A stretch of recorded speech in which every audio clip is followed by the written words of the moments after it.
Assalamualaikum warahmatullahi wabarakatuh. Kita jumpa lagi di mata kuliah pemrograman web 2. Kali ini di pertemuan ke-16 ya, atau ke-15 lebih tepatnya. Oke, jadi di pertemuan ini kita akan belajar bagaimana menggunakan basis data MySQL dengan proyek Laravel kita. Oke, pada pertemuan sebelumnya kita sudah buat proyek Laravel ya, aplikasi Laravel yang sudah menerapkan validasi input seperti itu. Nah, tapi inputnya belum dikemanakan, belum masuk kemanapun. Nah, sekarang kita akan membuat basis data dan akan menyimpan data-data ini ke dalam basis data. Oke. Nah, jadi pertama-tama kita reminder dulu yang kemarin kita remind dulu, kita ingat-ingat kembali ya. Kurang lebih seperti ini. Sebelumnya ya kita run dulu PHP artisan serve. Nah, ini kita akan menjalankan project kita yang terakhir dibuat pada pekan lalu ya di e-learning. Nah, ini dia. Oh ya, sorry, SAMP-nya silahkan dinyalakan juga ya.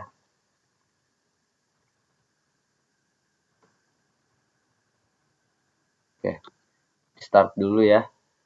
Kemudian kita refresh. Nah, ini dia.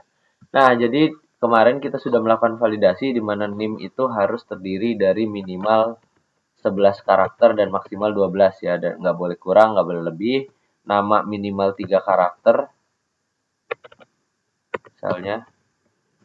Dan password minimal 10 karakter. Itu semua harus terpenuhi baru kita bisa mengisi datanya ya. Kalau misalnya passwordnya kurang kuat, ini tidak akan masuk seperti itu. Nah, tidak akan diproses seperti itu ya. Kemarin kita sudah buat validasinya. Nah, sekarang kita akan belajar bagaimana cara menggunakan basis data pada aplikasi ini.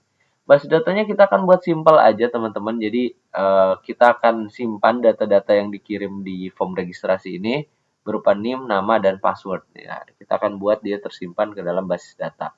Untuk itu, silakan teman-teman, mari kita buat basis datanya dulu. Oke, jadi langsung aja buka phpMyAdmin ya. Di halaman phpMyAdmin, silahkan klik New untuk membuat basis data baru.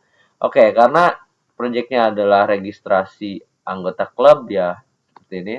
Kita boleh kasih nama database-nya My Club misalnya. My Club. Oke, kita create.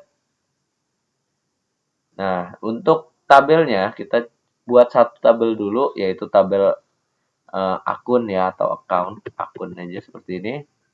Nah, untuk akunnya kita akan terdiri dari 3 field, yaitu name, nama, dan password. Menyesuaikan dengan data yang akan diisi pada saat registrasi ya. Oke, jadi number of columns-nya silahkan diisi 3, create.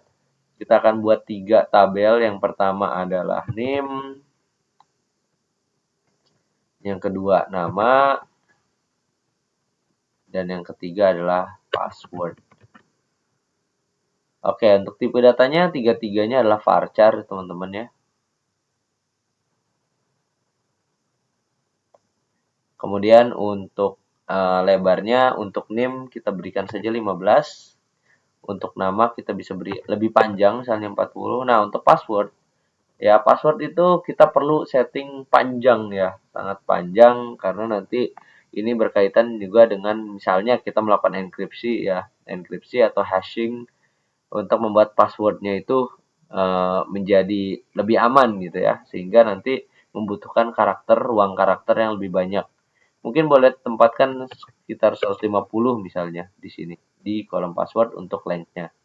Oke, kurang lebih tampilannya seperti ini untuk basis datanya. Sekarang yang NIM kita akan jadikan primary key. Untuk saat ini mungkin primary key-nya belum terpakai ya teman-teman. Tapi ini untuk awalan saja, tidak apa-apa. Buat seperti ini, kemudian kita save. Oke, sekarang kita sudah punya sebuah database dengan nama My Club dan tabel di dalamnya dengan nama akun. Nah, di tabel akun ini kita punya 3 buah field atau column, yaitu name, nama, dan password. Oke, name, nama, dan passwordnya akan digunakan untuk menyimpan data registrasi yang diinput di sini. Oke, nah sekarang database-nya sudah siap. Langkah selanjutnya adalah menggunakan atau mengkoneksikan database-nya ke dalam project Laravel kita ya. Nah, untuk mempergunakan database-nya ke dalam project Laravel kita, teman-teman boleh buka atau cari file dengan nama .env ya. Ini ya, silakan dicari, scroll ke bawah .env, silakan dibuka. Ya, env ini adalah untuk konfigurasi environment-nya ya, mulai dari app-nya, kemudian log, database juga. Nah, di sini untuk database-nya kita harus aktifkan ya untuk host, port, dan lain-lain di sini. Nah, kita aktifkannya gimana? Silakan hapus atau buang tanda pagarnya. Tanda pagar ini untuk komentar ya teman-teman. Jadi dibuang, sebelumnya ini jadi komentar atau tidak diaktifkan. Nah, sekarang kita buang pagarnya. Nah, kemudian kita isi, perhatikan untuk DB connection-nya, pastikan kita gunakan MySQL. Kalau punya teman-teman masih SQLite, misalnya silakan diganti jadi MySQL. Untuk hostnya 127.0.0.1, harusnya ini udah tepat ya. Portnya 3306. Nah, DB database-nya kita gunakan database kita. Kebetulan tadi kita udah buat database, namanya adalah MyClub, ya sudah kita akan pergunakan itu. Kita ganti untuk database-nya menjadi MyClub. Seperti ini. Username-nya root dan password-nya kosong. Ini kalau teman-teman belum pernah otak-atik ya. Jadi pasti seperti ini. Untuk username-nya root, password-nya kosong. Seperti ini. Nah, ini boleh disimpan ya kalau udah diedit seperti ini. Ctrl S untuk menyimpannya, pastikan tersimpan. Kemudian kita bisa buka satu terminal lagi, teman-teman. Nah, di terminal yang baru kita akan lakukan migrasi ya. Base datanya. Jadi kita akan migrate PHP artisan migrate. Enter, maka dia akan melakukan migrasi. Nah, pastikan semua migrasinya sukses. Nah, dengan begini harusnya sudah oke ya. Base data MyClub kita sudah bisa digunakan untuk apa namanya? Project Laravel kita. MyClub. Nah, ini dia. Oke. Nah, sekarang kita akan lanjut. Oke. Jadi untuk memasukkan data registrasi ya, data mahasiswa berupa NIM, nama, dan password ya, kita harus modelkan dulu datanya. Data berupa akunnya kita modelkan dulu ya. Nah, untuk membuat modelnya silahkan di terminal ini. Nah, untuk membuat sesuatu itu kita bisa pakai PHP Artisan Make ya. Entah itu membuat controller, membuat model ya. Itu kita bisa PHP Artisan Make _2, baru kita mau buatnya apa. Nah, kalau kemarin kita sudah belajar juga membuat controller, kali ini kita membuat model. PHP Artisan Make _2 model. Nah, baru nama modelnya. Nah, kita akan modelkan data akun, jadi kita boleh kasih nama account misalnya. Nah, kalau membuat nama file itu pastikan huruf depannya besar ya, karena ini nanti jadi nama kelas. Oke, seperti ini. PHP Artisan Make _2 model account, A-nya besar, enter. Nah, ini sudah jadi, sudah berhasil dibuat. Nah, cirinya sudah berhasil dibuat, harusnya sudah ada model account-nya di folder models. Scroll, cari. Nah, ini ada models ya. Ini ada account.php. Ini udah jadi. Tinggal kita buka. Nah, ini masih kosong ya untuk class account-nya. Sekarang kita akan buat untuk class account-nya. Pertama teman-teman boleh buat untuk tabelnya dulu. Jadi untuk akses specifier-nya kita bisa pakai protected. Ini OOP ya teman-teman ya. Jadi PHP juga mendukung OOP menggunakan Laravel. Di sini kita buat class account, kita buat membernya ya atau data propertinya atau atributnya. Pertama adalah table. Protected table. Nah, untuk tabelnya kita isi dengan nama tabel database kita. Misalnya di sini kan kita buat database-nya namanya adalah akun gitu ya. Ya udah kita buat akun aja deh. Seperti ini. Akun. Oke, itu satu. Kemudian kita akan buat fill label ya. V-label itu apa sih? Gampangnya gini, V-label itu nanti yang bisa diisi ya. Yang bisa diisi ketika kita melakukan operasi basis data. Nah, nanti V-labelnya itu uh, kita akan memasukkan kolom-kolom berupa NIM, nama, dan password. Jadi untuk V-labelnya ini penting ya karena kita memodelkan apa namanya? Kita memodelkan akun ini, data akun ini ya, supaya nanti memudahkan kita untuk melakukan operasi basis data. Jadi V-labelnya ini pastikan sudah mencakup semua field atau semua kolom dari database kita, dari tabel database kita.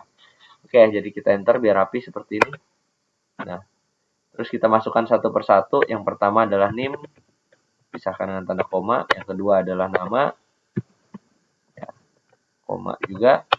Kemudian yang terakhir adalah password. Oke, ini untuk V-labelnya. Oke, sekarang modelnya sudah jadi, tinggal kita pergunakan. Digunakannya di mana? Tentunya di controller user, teman-teman. Kemarin kita cuman buat ini aja, apa namanya? Validasi aja. Setelah validasinya berhasil, kita langsung menampilkan pesan selamat Anda sudah terdaftar. Udah gitu aja. Nah, harusnya enggak ya teman-teman. Sekarang kita akan coba ambil semua data ini yang dikirim di request dan kita akan masukkan atau kita simpan dalam basis data. Caranya pertama, kita sudah punya model account, teman-teman. Jadi kita sudah bisa membuat variabel, misalnya namanya $akun ya. Ya kita assign dengan nilai dari objek, dari kelas account. Jadi intinya kita buat satu objek, namanya adalah akun, dan dia objek dari kelas account seperti ini. Nah, kalau misalnya si akun ini sudah dideklarasikan seperti ini, sudah kita beri nilai berupa account ya. Jadi intinya $akun ini adalah variabel atau objek dengan tipe sebuah account. Artinya dia juga akan memiliki properti-properti yang ada di sini. Contohnya V-labelnya di sini kita punya name, nama, dan password. Itu sekarang sudah dimiliki oleh si $akun ini. Nah, NIM, nama, dan passwordnya ingin kita isi ya. V-labelnya ingin kita isi dari data-data yang bisa didapat dari request ini. Kemarin requestnya hanya divalidasi aja NIM, nama, dan PW-nya ya. Nah, sekarang kita akan masukkan ke dalam V-label, kemudian nanti kita akan simpan. Oke, jadi langsung aja. Pertama adalah $akun. Kita akan akses V-label yang pertama yaitu NIM. Jadi kita bisa gunakan tanda panah seperti ini ya, arrow ya. Arrow untuk mengambil membernya. Jadi kalau mungkin teman-teman kalau terbiasa di Java biasa pakai dot seperti itu ya. Nah, kalau di sini kita pakainya arrow. $akun arrow name. Nah, seperti ini. Kita akan isi name-nya ya menggunakan data yang dikirim dari $request ini. Oke. Kita ambil dari input. Nah, kemudian parameter dari inputnya apa? Kita masukkan nama field-nya.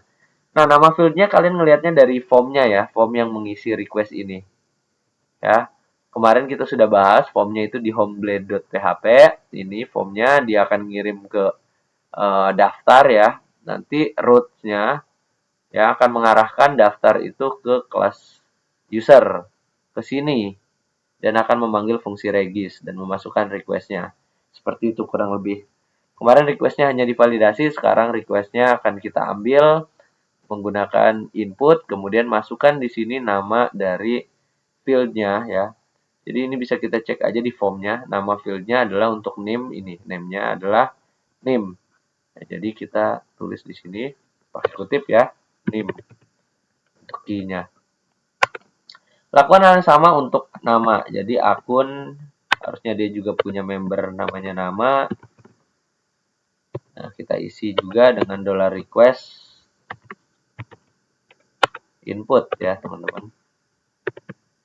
Nah, untuk inputnya sekali ini key-nya namanya adalah nama titik koma. Nah, kita lakukan yang sama untuk password juga, $akun arrow password sama dengan request input, kita masukkan key-nya adalah PW ya teman-teman. Kenapa key-nya PW? Jangan samakan dengan VLabel. Kalau ini harus password ya, karena memang sesuai dengan VLabelnya yang kita buat, itu name, nama, dan password. Tapi beda di sini. Ini untuk key, ini tergantung dari form yang ngisi request-nya ya. Form yang ngirim postnya. Nah, kebetulan di sini formnya untuk yang password itu name-nya cuman PW. Jadi kita tulis di sini juga PW gitu. Key-nya. Oke. Nah, kalau semua variabelnya udah keisi, kita save sehingga nanti akan tersimpan ke dalam database. Akun, arrow, fungsi, save, titik, koma. Nah, ini udah jadi harusnya. Silahkan teman-teman ini di save dulu ya. Silahkan di save, Ctrl S. Kemudian kita akan kembali ke sini ya.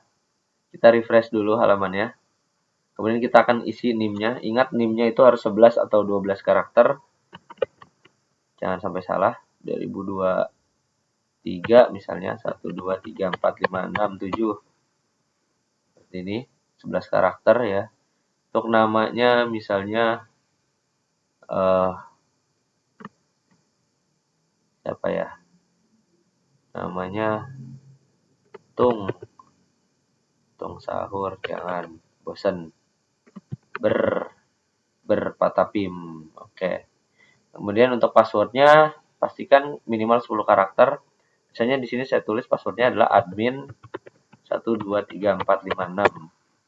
Nah, kita klik daftar. Boom. Apa yang akan terjadi? Main nama ya. Nah, di sini terjadi error ya. Ketika melakukan insert. Perhatikan pesan errornya. Jadi di sini ada kolom yang tidak ditemukan yaitu update add dan created add. Jadi gini teman-teman. Jadi secara default ya pada Laravel yang menggunakan ini ya apa namanya base datanya pakai Eloquent ya. Itu secara default dia menyertakan dua buah field tambahan yaitu update add dan created add. Itu adalah timestamp. Jadi dia akan secara otomatis memasukkan ini. Kan kita mau memasukkan cuma 3 ya, name, nama, sama password nih. Sampai sini harusnya. Tapi dia nambahin sendiri update add dan created add sebagai field, dua field terakhir. Nah, ini tentunya menimbulkan error karena base data kita itu nggak ada field untuk create add dan updated add. Cuman 3 ini doang. Nah, bisa aja teman-teman menghindari errornya dengan cara menambahkan 2 field lagi di sini. Ya, jadi name, nama, password, tambah lagi update add dan created add.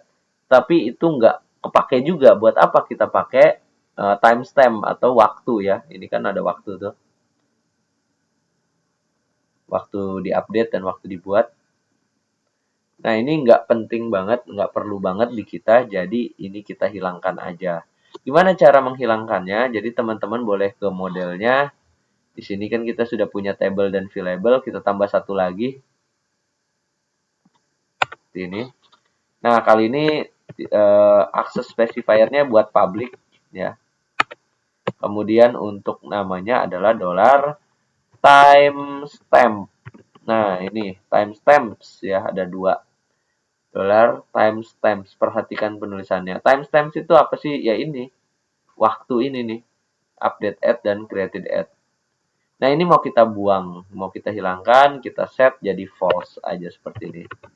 Nah, sekarang sudah tidak ada lagi kolom tambahan berupa timestamps. Maka harusnya untuk error seperti ini sudah bisa dihindari ya. Jadi kita tes lagi. Kita go back dulu. Terus kita refresh. Nah, kita masukkan passwordnya lagi. Admin 1, 2, 3, 4, 5, 6. Klik daftar. Maka sekarang kita lihat now. Nah, selamat Anda sudah terdaftar. Artinya sudah tidak error. Datanya sudah berhasil dimasukkan ke database. Tapi apakah iya? Cek dulu. Teman-teman boleh langsung ke PHP MyAdmin. Ya, kemudian di bagian browse. Cek apakah database-nya sudah masuk. Nah, ini dia. Ini NIM-nya namanya berberpatapim, ini passwordnya admin 1234566. Artinya sudah berhasil tersimpan ke basis data. Oke. Nah, ada satu tambahan lagi teman-teman. Jadi sebenarnya ini tambahan tips ya. Jadi kalau misalnya teman-teman menyimpan datanya seperti ini kurang bagus teman-teman ya. Jadi password itu sebaiknya tidak tersimpan dengan nilai aslinya seperti ini admin 1234566. Kenapa? Karena ini rentan. Kalau misalnya attacker, hacker atau orang yang melakukan serangan itu bisa membuka basis data kita ataupun melakukan injeksi ya misalnya pakai SQL injection seandainya bisa kena gitu ya nanti akan muncul ini passwordnya. Nah kalau passwordnya ditulis dengan string aslinya nanti ini bocor gitu nanti bisa digunakan untuk login. Nah, jadi kita mau lakukan enkripsi pada password ini. Kita akan lakukan hashing ya, supaya nanti passwordnya itu yang tertulis bukan admin 123 sekian, tapi nanti akan berubah. Jadi ya jadi dienkripsi lah, jadi panjang karakternya dan itu tidak bisa langsung digunakan untuk login. Nah, jadi ini untuk keamanan lebih ya. Nah, untuk melakukannya gimana? Jadi kita akan buat di sini di controller balik lagi. Nah, untuk request input password ini kita akan lakukan enkripsi ya. Caranya gimana? Dia harus diletakkan di dalam sebuah fungsi yang namanya brcrypt. Nah, cara gampangnya gini biar nggak bingung. Di kopas aja, di blok aja dulu $request input sampai pw tanda kurung nih. Ini di blok seperti ini. Kalau sudah di blok kita cut Ctrl Ctrl ya dan X. Nah, kemudian kita akan panggil fungsi namanya bcrypt. B C R Y P T. Bcrypt. Nah, kemudian masukkan yang tadi kan di-cut ya. Jadi sekarang kita bisa paste aja, bisa Ctrl V. Nah, jadi dia di dalam bcrypt seperti ini.